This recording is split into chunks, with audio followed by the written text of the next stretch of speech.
sharing your own story with other people and that. Let them know that they're not alone, that there's other people that are experiencing the same type of things and that. A lot of it comes down to just what I kind of said there too. So I've experienced it in that, and I know what it kind of feels like for other people in that too now to kind of experience the same thing and feel the same type of way. So it's wanting to do something to kind of help the greater community at large in that, whether it be a few individuals or a city or something like that. And that's kind of where a lot of my advocacy work has come down to now.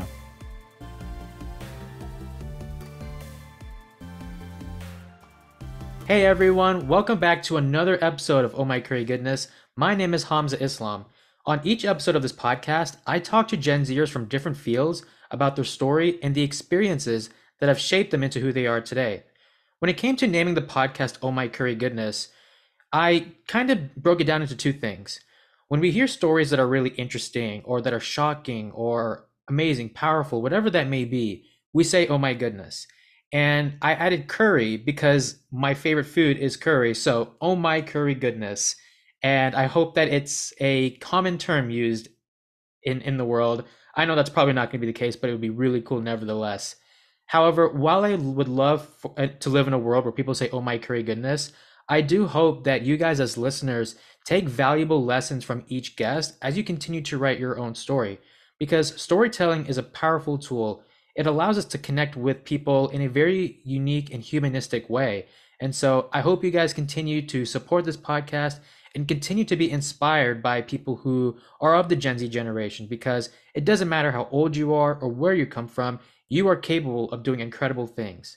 Now, this week, I am talking to Joshua Bell, who is a mental health activist and has worked with different organizations like Unsinkable, which is an organization where I've got to interview a couple of people who are a part of that organization, where they talk about spreading awareness about mental health when it comes to young people. And mental health can be a very, I know I've interviewed a lot of mental health activists in the past, but it is still a very difficult subject, especially when it comes to young people, because the common term is, well, you haven't lived long enough. But mental health isn't just a problem for a certain group of people, it affects a lot of people in general. And I love being able to talk to mental health activists because one of the things I really love about my podcast is being able to talk to people as human beings. And so mental health activists, I know they do the same thing as well, which is that everyone is a human being who can have good and bad days. So, Joshua Bell, thank you so much for joining. Oh my curry goodness. Yes, thank you for having me, Hamza. This is so cool. I know I'm so glad we got to make this happen because we met back in September or October. I can't remember off the top of my head. It And was a while ago now.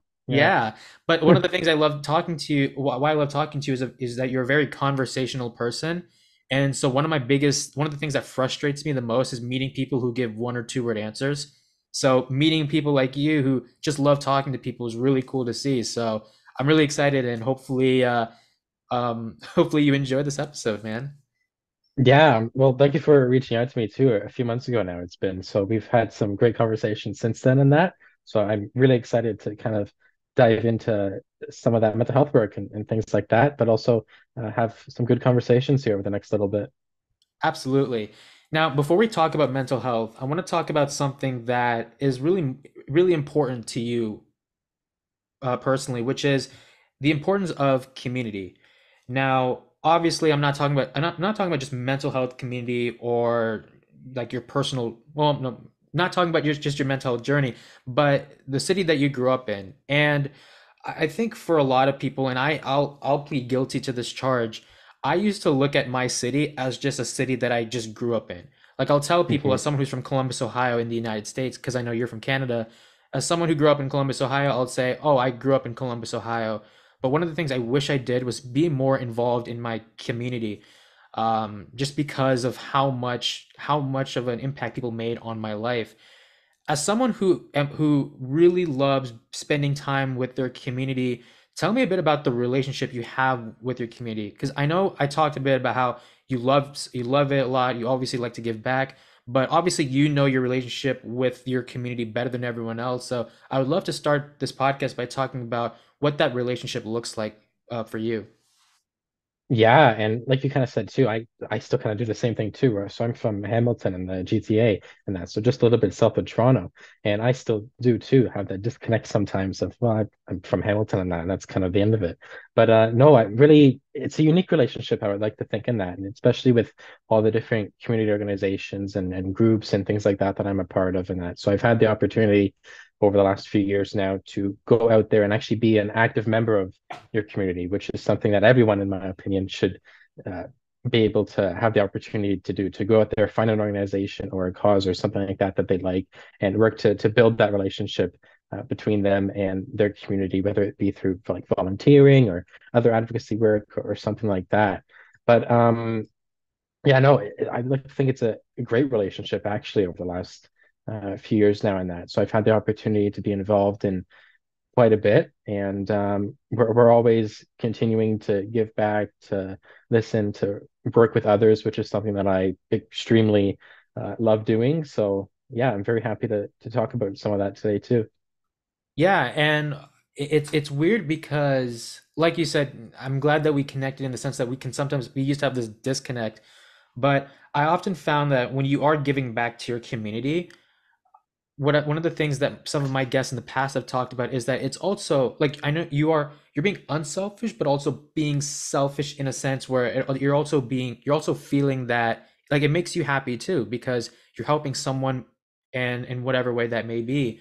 Now, here's a weird question because hypothetically, I don't know what your city looks like compared to like Toronto, Vancouver, Montreal, but as someone who grew up in Columbus, Ohio, we're not a big city compared to Seattle, New York City, Miami, Los Angeles. So let me ask you this, because obviously we'll never know this question because I mean, there's really no way. But if I said, Joshua, you're gonna live in Los Angeles, or you're gonna live in New York, or you're gonna live in these like really big cities compared to the city you grew up in, do you feel like you would still have that emotional connection to those cities compared to your hometown? Or do you feel like it's one of those things, and I feel the same way too, where it's like you can put me in Los Angeles or any big city, whether the United States, Canada, or even around the world, but at the end of the day, it's not Columbus, Ohio, or in your case, it's not where you're from. Yeah, and you made a really good point there at the end there and that. So you like exactly same type of thing too. Like you can take me, you can put me in Toronto, you can put me in like another major US city in that. Mind you, Hamilton is a lot smaller than let's say New York or Los Angeles. We're not small, but we're not a giant metropolis city in that. But yeah, it's you're not gonna have the same ties in that, I feel. So at least for me personally in that, if I was to go to like let's say like London, Ontario or Toronto or something like that, I'm not gonna have that as direct community relationship and because I haven't lived there my whole life and I don't have that feeling of not necessarily belonging in that, but that feeling of um like you're contributing enough to your own hometown and city and things like that. So it would be a little bit different in that. And not that I'm completely against going out in that. I travel all the time for stuff and things like that, but it's a different type of relationship you have, especially if you're not from that city and that. So you have to try to find ways to still contribute to that area if you want to give, but do it in a way that um, it's a little bit different. So you have to change your ways a little bit. For sure. And I'll give you a little bit of context of where I'm from. And I'll say it's the same thing with you or with where you're from because Columbus, Ohio, it's not a small city, but it's more of like a medium size. So it's like Yeah, it's a big city, but it's not Los Angeles, New York, or any major city in Canada. So I'm glad we have that. And I'm also glad that you really do emphasize that it's like you can take me anywhere, but it's not where I grew up because there's that you don't have that emotional connection. So yeah, exactly. It's different people, different, especially for some of the larger cities too. In that there's so much going on everywhere. It's sometimes hard to take it all in and figure out what you want to do, or even just in the moment of what's happening. So absolutely. Speaking of connections, I want to talk about or emotional, personal connections. Let's talk about mental health because I know you are a mental health advocate. Now, I this is probably one of the most common questions I ask mental health activists, but I think it's still an important one because when it comes to topics like mental health or um, different words in general, sometimes you don't understand what these things mean until either you've experienced it or someone in that you know have experienced it. So for Hmm. example, I didn't really understand what mental health meant until when I was 14 or 15, which I know is embarrassing, but 14 or 15 because a couple of people in my high school committed suicide, and they had things going on mentally that no one really knew or understood. And so I say this because one of the things I want to talk about later on is your experiences with mental health. But just before before like becoming involved in this field, tell me a bit about how you looked at mental health before all these personal experiences. Was it something that you really understood like for a long time, or was it one of those things where once it got to a certain point, then you understood what mental health meant and how it affects or how it can affect different people? Yeah, and honestly, it was kind of the same thing too, where we were fortunate that, well, that's probably not the right word to use, but I didn't have any suicides or major mental health instances in the schools where I was from at all, and that. But it still wasn't something that I thought about until I was, like you said too, 14, 15, maybe even a little bit later, 16 in that. And to be quite honest with you, before my own personal experiences and that, it really wasn't something that I personally thought about at all in that. Like it wasn't like I was waking up every day and trying to actively think about the mental health of others or myself even in that. So it wasn't until my own personal experiences where I kind of was able to take a step back and realize, hey, like this is something that is affecting me, yes, but also if it's affecting me, then it must be affecting at least a few other people in my school. And then obviously in our community, Hamilton, we're a population of about 800,000. So there's going to be thousands of people and that are affected directly by poor mental health. And even outside of that, like we all have mental health. We all have mental health that we need to keep positive and keep ourselves good with and that. So wasn't really until that personal shift of realizing, hey, this is something that kind of needs more attention and that, especially if you're not really thinking about it at all until something happens to you or a family member or a friend or a loved one or something like that. So For sure. And it's so weird because when I was 14, it wasn't until 14 or 15 when I understood what mental health was. But even then, I didn't know how serious it was because I thought it was just more mhm. of another term for bad mood. And so it's like, oh, I'm not 100% right. Or 100% right, or I'm in a bad mood. It's one of those things where it's like, oh, okay, you might as well just like give them a couple of days, they'll be back.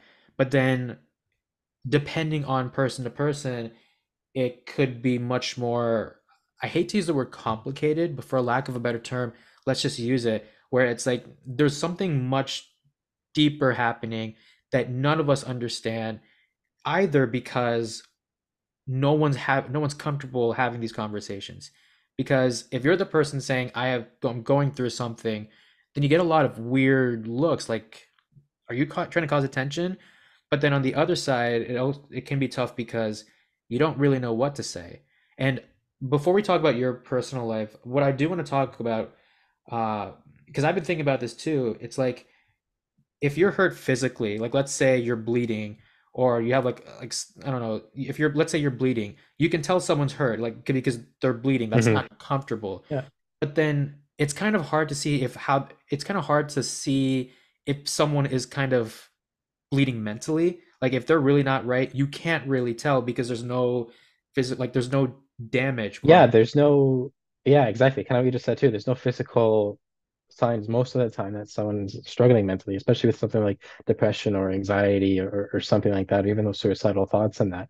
Mind you, for something like suicidal thoughts, you obviously have like your telltale signs that someone might not be doing well, whether it be with something personal related or work related or something like that.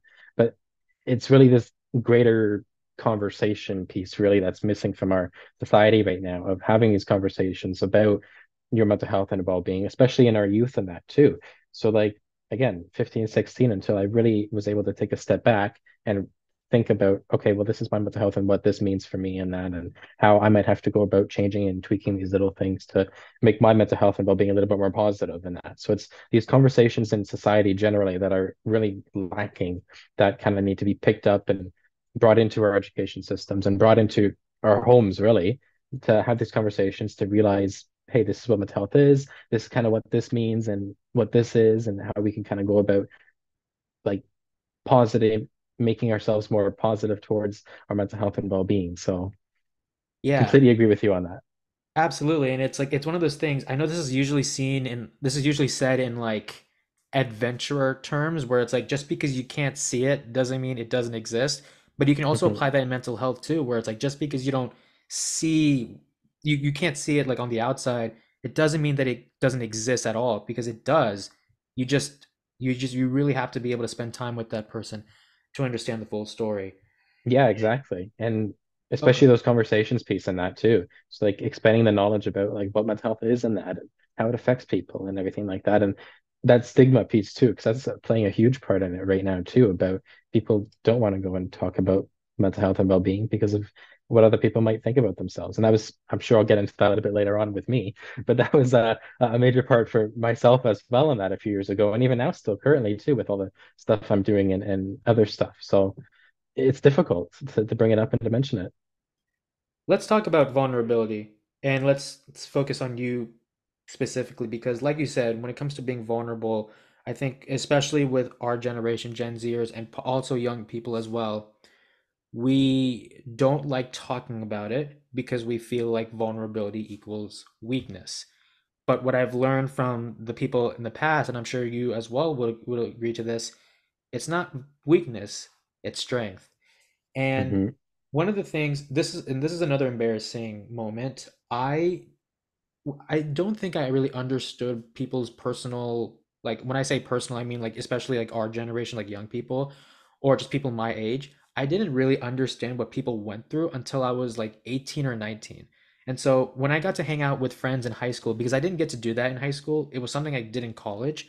And I would talk to people where they would open up about experiences where I'm like, wait, you went through this, but on the outside you seem like a normal human being, and or like not Hmm. normal. I take that back, but it's like you seem like a or like a not regular, but it's Composed, like you kind of have that feeling of like you know what you're doing. yeah, you know, exactly. Thank you. Yeah, yeah. And so it's funny because like some of my close friends who I like enjoy talking to would talk about how they went to therapy, and I'm like, you, like, wait, you went to therapy? But I used to think, and I because for a while I used to think that like going to therapy or talking about mental health, it's like if you had problems, and you sometimes create like this Hmm. image as to like what that person would look like, but in reality, and like mental health affects everybody.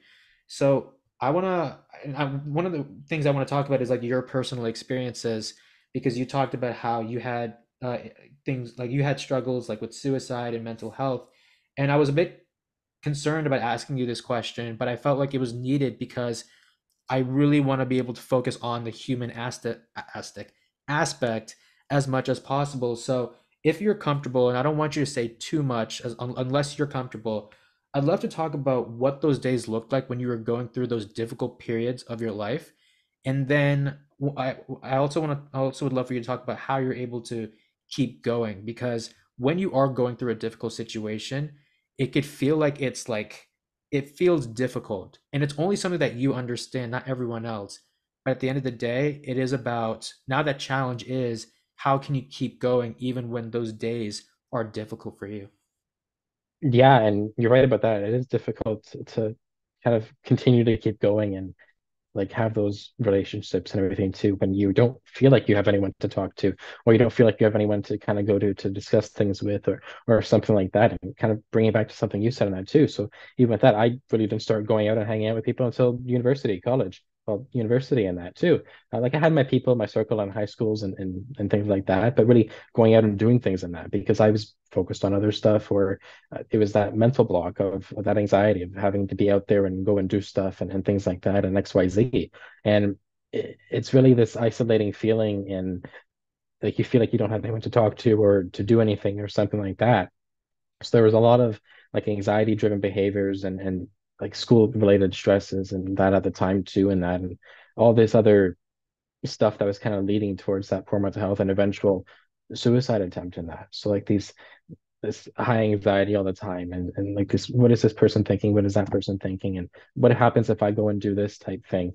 And then that isolation and everything that comes from it too, because at least me personally, I tend to kind of have my little circle of people on that, and outside of that you don't really talk to anyone at all. So this isolating feeling that yeah, you have these people too, but you don't really want to go and tell them like this personal stuff and that too, even if you are close to them like I was, because you're worried about what they're going to think or what they're going to say and things like that. And especially for some of the other topics at the time too that kind of led to that suicide attempt, which I'm sure this is something I'll get into a little bit later here in that, but that like LGBTQ in that. So questioning yourself too at that time. So I'm gay now, I can say publicly. I've come to terms with it, if that's the right word to say in that. But things like that too at the time. You're high school grade 11, 12 and that. You don't want to bring up or you feel like you can't bring up stuff like that in that safe environment, even within your close-knit community circle of people on that. So things like that kind of all led to those immense feelings for me personally of that isolation and that feeling like you can't talk to anyone. And it's a buildup, is what it is exactly. Of okay, well, I feel trapped now, so this must be the only way out of it. Yeah, thank you for saying all the things that you said. And what I will say, I had a guest in the past where we talked about our own anxieties because she hosts a podcast where she talks to people about what makes them anxious. And so I didn't grow up, I wasn't, I never had depression or diagnosed with any sort of anxiety disorder. But one thing I will say is depending, I mean, I will have moments where I'm like, it like let's just like I hate using the word sad, but like let's it's mental health can be a very touchy subject, especially in South Asian communities. So I'm worried that Mhm. there's someone that's gonna be like, oh my God, why are they talking about this? But I would say, going back to the story of when I was 18 or 19, or like not being able to hang out with people until 18 or 19, like before then, and even now, my way of hanging out is now through books. So what's funny is I will treat books the way most people treat friends, and I will treat friends the way most people treat books, meaning like I use books as my best friends because they won't ever talk bad about you or like talk back. Like if you want to reach out to them, they're not gonna like talk to you because that's just weird. Mhm. But with friends, it's kind of like I don't like asking for help or I don't like talking to them because there's nothing worse than losing a friend.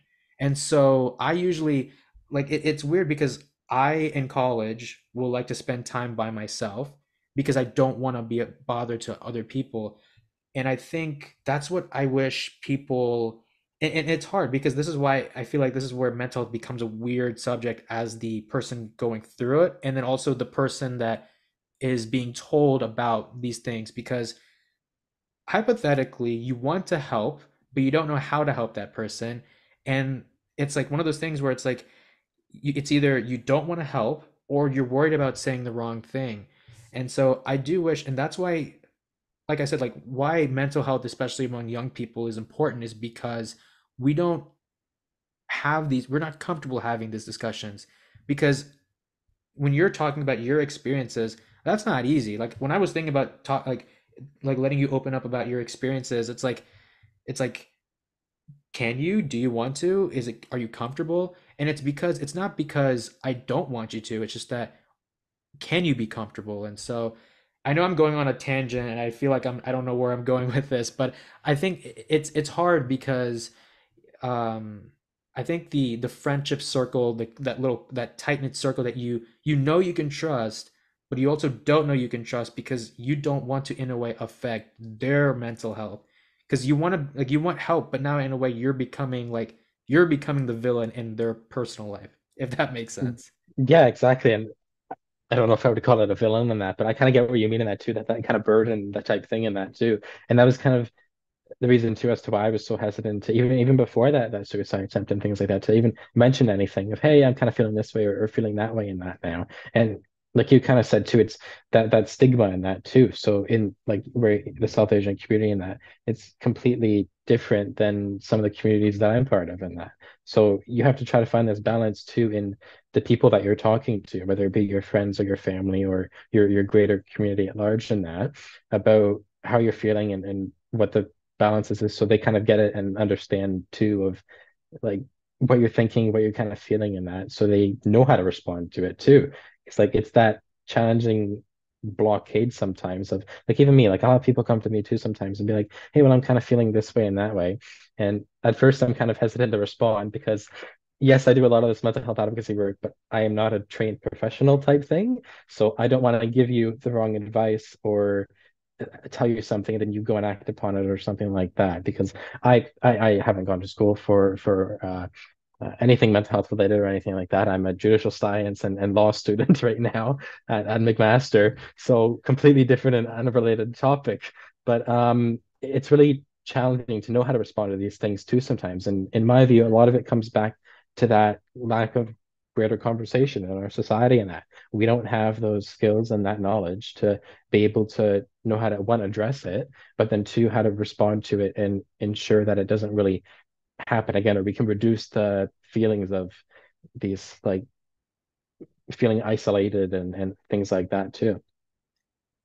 Now, when it comes to recovery, I know that for everyone, when you're going through a difficult phase or a difficult experience, you I think the most common thing is when am I going to get out of this situation?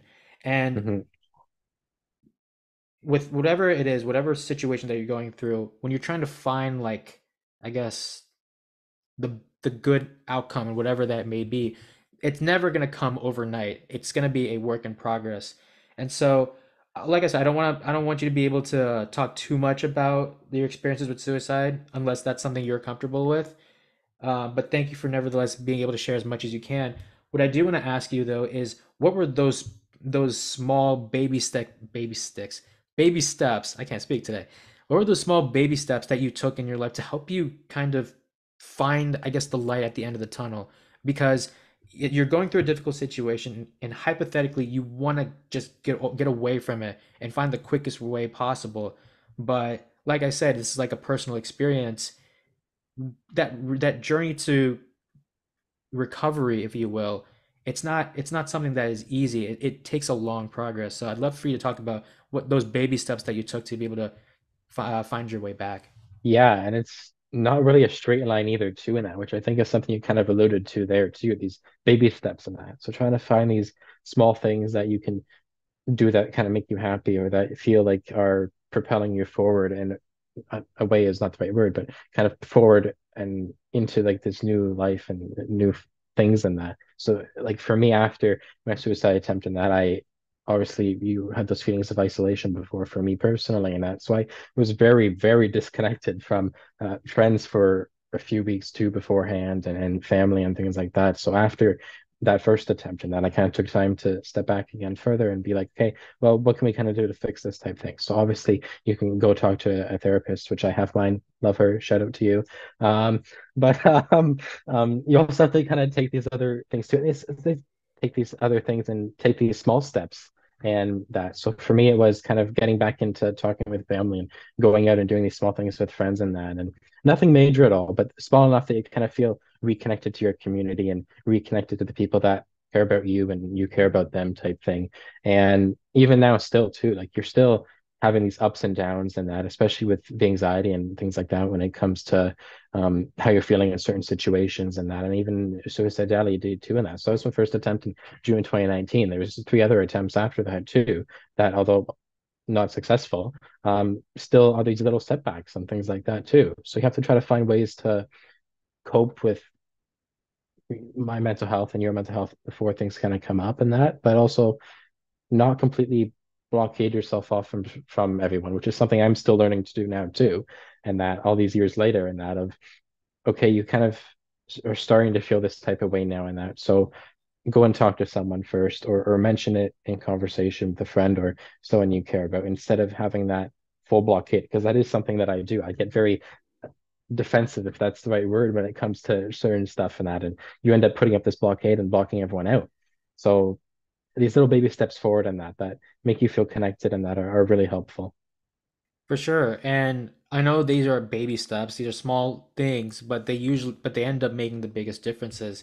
And Yeah, exactly. trying to Yeah. just get over it as early as possible doesn't really help you mentally. Now, I want to talk about a little bit about your why. Now you're a mental activist spreading awareness about mental health in youth. Now, if you met me maybe a year or two ago, hearing your story about some of the things that you're going that some of your story of going through personal challenges, and now you're advocating for people who are going through personal challenges. It's almost like, wait, Joshua, why are you going why are you going backwards? And I say backwards in the sense of like you went through this. It's not a thing you should ever, it's a scary thing. You should run away from it as far as possible, but now you're going back and advocating for people who are going through that thing that you once experienced. So let's talk about it in two ways. Number one, why did you go back into why did you decide that this is something that you want to go into? And secondly, like, and even though you've gone through, even though you went through this personal experience, and when I say this, I don't mean to like hopefully hurt your feelings in any way, but it's like how we talked about in the beginning, that mental health affects everyone. Just because you go, just regardless of who you are, you will experience it in one way or another. One, why did you go back into, what made you go back into, or what made you go into mental health activism? And secondly, how are you preparing yourself mentally? Because these are difficult battles, and the last thing that you really want to go, you want is to have that same feeling that you once had. Yeah, exactly. It's this balancing act almost of trying to do the most that you possibly can for other people and things like that, but also still trying to have to ground yourself after some of the conversations you have with people and some of the things you're talking about, whether it be suicidality or like this anxiety related stuff or depression and things like that. And a lot of it, like you kind of said, like you experience it, so like you kind of know, and kind of going even further back to when we first started chatting here today, that it's not really something people think about in that. So I went from not thinking about it at all till like 14, 15, 16 personal experiences and that. And then all of a sudden now taking a step back and realizing, hey, wait a second, there's not a lot of resources or knowledge at all in general. But then the resources that are out there, I didn't even know existed at all at the time. It wasn't until after all this stuff kind of happened that I kind of had people come to me and say, well, hey, this resource is here and this one's here and things like that. But I'm like, I didn't know that was there here beforehand at all. So it's not really doing its job at all if I don't really know it's there before my own experiences and that. So a lot of the mental health work and things that I'm doing now, whether it be policy related or like this, sharing lived experiences and things like that with people, because it does help. Like sharing your own story with other people and that, let them know that they're not alone, that there's other people that are experiencing the same type of things and that. A lot of it comes down to just what I kind of said there too. So I've experienced it in that, and I know what it kind of feels like for other people in that too now to kind of experience the same thing and feel the same type of way. So it's wanting to do something to kind of help the greater community at large in that, whether it be a few individuals or a city or something like that. And that's kind of where a lot of my advocacy work has come down to now. One of my favorite questions to ask people is the pressure they put on themselves when it comes to making an impact. And it's one of those things where you don't have to, but you want to, because you want to create Mhm. impact. No one's forcing you. It's a want. And as someone who has focused a lot on mental health and suicide prevention, as well as the importance of giving back to your community, again, this is something that only you know yourself, but tell me a bit about that pressure that you put on yourself, because it's something that we don't understand unless we are in that person's shoes. And even though we don't have to put that much pressure, because there are obviously a lot more people, or there are a lot of people who may share similar experiences, at the end of the day, there's a reason why you're in this field. It's because you want to help people. And that can, I don't want to say take a toll, but it can put a lot of pressure on you, depending, especially because you don't ever want people to go through those difficult experiences. Yeah, exactly in that. So I know for me personally, in that there's a lot of pressure that I put on myself and that too, especially when it comes to some of the more public side of like the advocacy work that I'm doing with like these recommendation reports or like with like these conversations I'm having with different groups and even different boards and community associations I'm part of or work with in that too on like some of their national youth councils and that.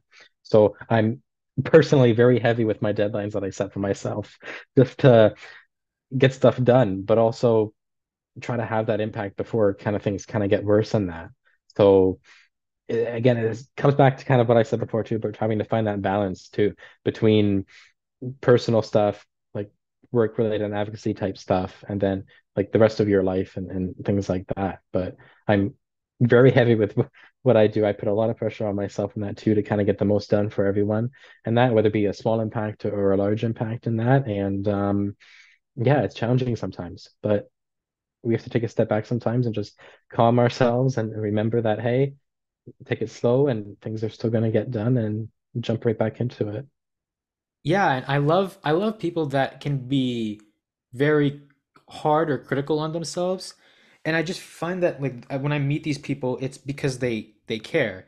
And it's not to say Yeah. that not like it's not to say that those who aren't critical or hard on themselves, they don't care. It's just that there's like the special you relationship with what their field or what they're doing.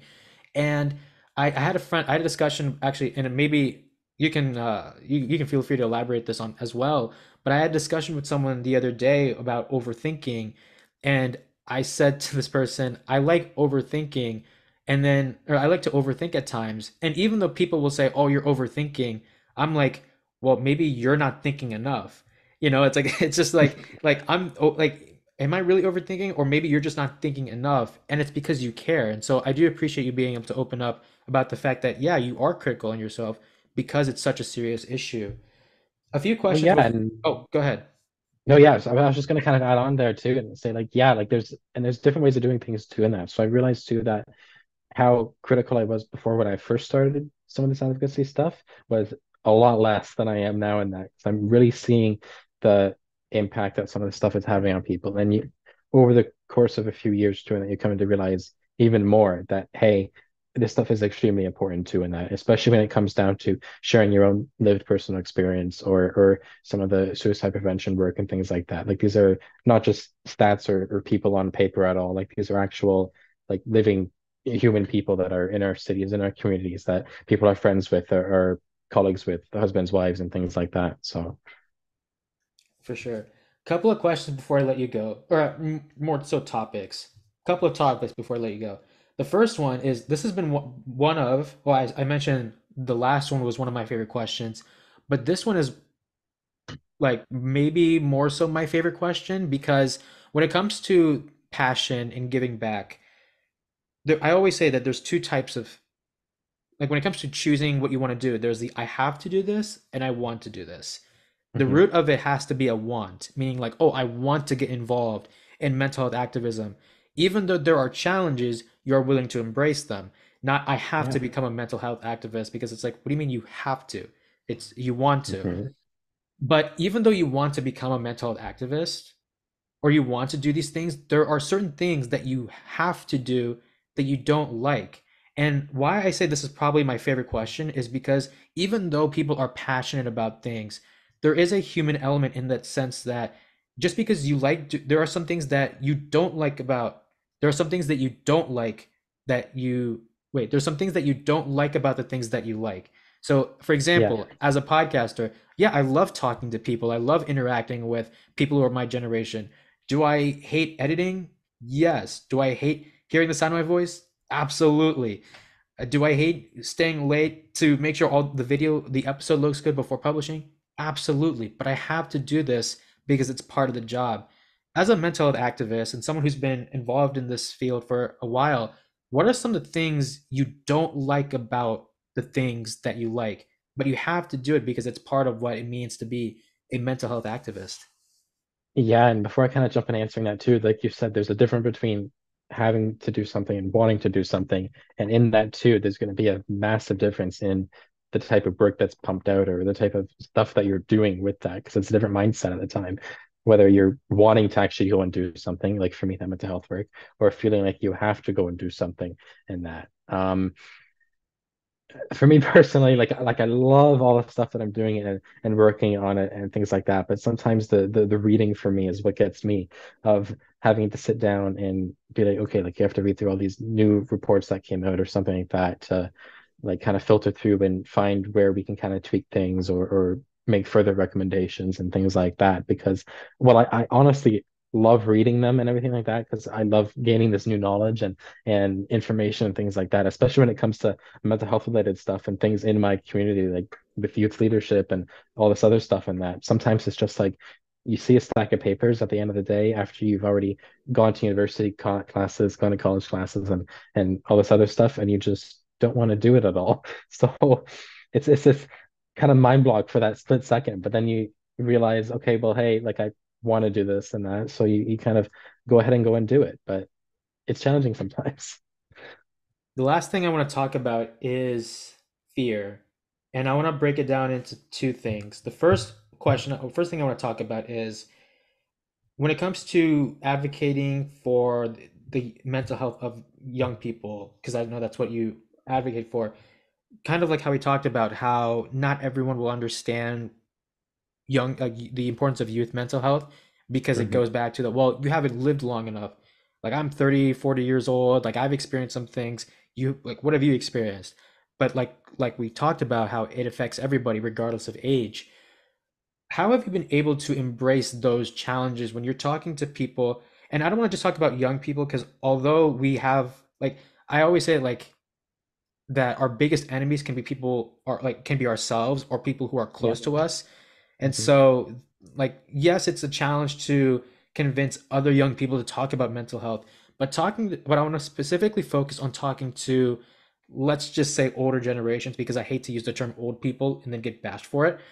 But tell me about how you've been able to embrace those challenges of talking to people about the importance of young youth mental health because I mean, when you're talking to people and they don't understand you, you have feelings of self-doubt, imposter syndrome, whether it really makes sense to be involved in this field. Should I maybe wait maybe 10 years until I get involved? I mean, I know you're studying political science, so it's like, let's focus on political science and then go into mental health. But even though there's these challenges, people always say start now, start doing something that you're passionate about as early as possible. You are obviously very passionate about mental health. So tell me about how you're able to embrace these challenges because it's going to be a roller coaster ride, but I'm sure Yeah. there's like anyone can say anything, but you're still going to be a mental health activist advocating for youth mental health. Yeah. And part of it too is there's a lot of, even over some of the last few years too in that now, and even now with some of the other work that I'm doing outside of mental health and that. So like on all these youth boards too and youth councils and things like that, like there's a lot of youth in our communities here in Canada and I'm sure in the US too. And I've seen some of the other people you've interviewed in that. So there's a lot of youth movement towards wanting to do something positive for the future and positive for their own communities and things like that. So youth are motivated, especially in some of the other conversations I have with people too. Youth are motivated to get out there and get stuff done and have their voices heard, really. And for me, when it comes to the mental health advocacy part of it and talking to people about, hey, like, yes, I know I'm young, I'm only 20 and that, but the youth perspective is going to be different from that of an adult or a senior or someone else like that. So having that youth perspective there, especially in topics when you're talking about something like youth mental health, or youth suicide prevention, or something even more general topics, mental health in general on that is key to the conversation to having those and then working to finding solutions and working to find, hey, we've done this before and this didn't work for youth and that I wonder why, because there was no youth at the table. So there was no youth voice into what we were kind of doing and things like that. Um, so that's kind of the approach that I kind of take to it in that a lot of the time is if you're, and not just when it comes to mental health or youth issues in general on that, but if you're talking about something that's affecting this group or this segment of people on that, make sure that you have people from that area or that segment there to contribute into that conversation and to kind of give their perspective on it. Even if it's a small minor detail or a sentence or two or something like that, it's still key to having those conversations and making them fruitful and ensuring that you're able to kind of get stuff done for that segment of the population and for mental health too, but even some of the other stuff that I'm doing too in that, having these young leaders and that, even with some of the other people that you've interviewed in that, having them out there active in our communities and that, and raising the voices of their communities and themselves. Like it's great to see, honestly. Yeah, it's so great to see. Whoops, it's so great to see people of like that are our age or close to our age being involved in something and really being Yeah. serious about this because it's like, I mean, I'm sure it's been talked about in the past, but it feels like nowadays people are really talking about these issues because it's affecting a Hmm. lot of people. The last question I want to talk about when it comes to fear is you've obviously had your personal challenges, experiences, battles with mental health.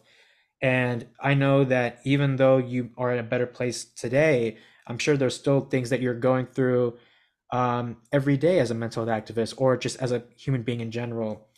Hmm. In Europe, I mean, this is a weird question, but I feel like it's also a human question. But what are some of your biggest fears today? And I'm not talking about like clowns, spiders, heights, unless you want to answer those questions, unless that's the answer. But I also feel like there are certain things that we are fearful of that if like it's I don't want to say like we need to overcome them because at the end of the day, like everyone like you have to be really patient with people, but it's a fear that you deal with almost every day. Like it's you want to overcome it, but no matter how hard you try, it's still difficult.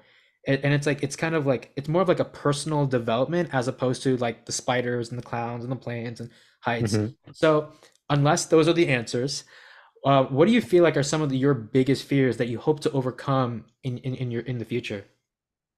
Yeah, and that's kind of a loaded question too. But honestly, like especially kind of looking back at some of what you've kind of been through, or me, I guess, been through personally, and kind of seeing the progression in that. A lot of it right now too is even with some of the work that I'm doing in that is having that fear of kind of going back to where we were before in that. So having that relapse almost of going back to that isolation, that social isolation, or that higher anxiety and things like that. Mind you, like these are all things that like you still currently deal with, and like you have your ups and downs, like I said before, and that.